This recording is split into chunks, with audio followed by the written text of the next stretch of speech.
গভীর জঙ্গলে বনের রাজা সিংহের সাথে দেখা হলো চালাক শিয়ালের। শিয়ালের যদিও একটু নামডাক ছিল, সে বেশ চালাক প্রাণী, তবে সিংহের ক্ষমতা, সিংহের হাঁটাচলা এগুলো দেখে একান্ত নিজেকে তুচ্ছ মনে হলো। ভাবলো যদি সিংহের সাথে একটু বন্ধুত্ব করা যেত। তাই সে আশপাশ ঘোরাঘুরি শুরু করলো।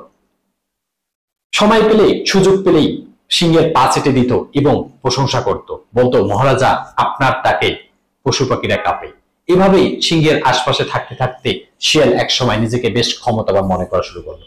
কিন্তু ঘটনা ঘটলো সেই দিন, যেই দিন জঙ্গলের মধ্যে সিংহের কোনো শিকার পেল না।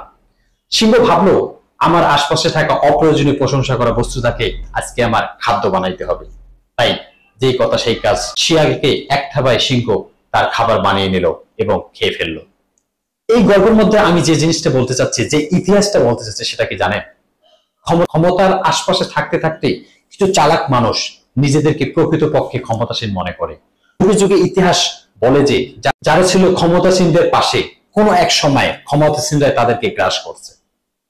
কারণ ক্ষমতার কাছে আপনি যখন নিজেকে বিলিয়ে দিবেন, তখন এই ক্ষমতাবানরা কোনো এক সময় আপনাকে গ্রাস করবে।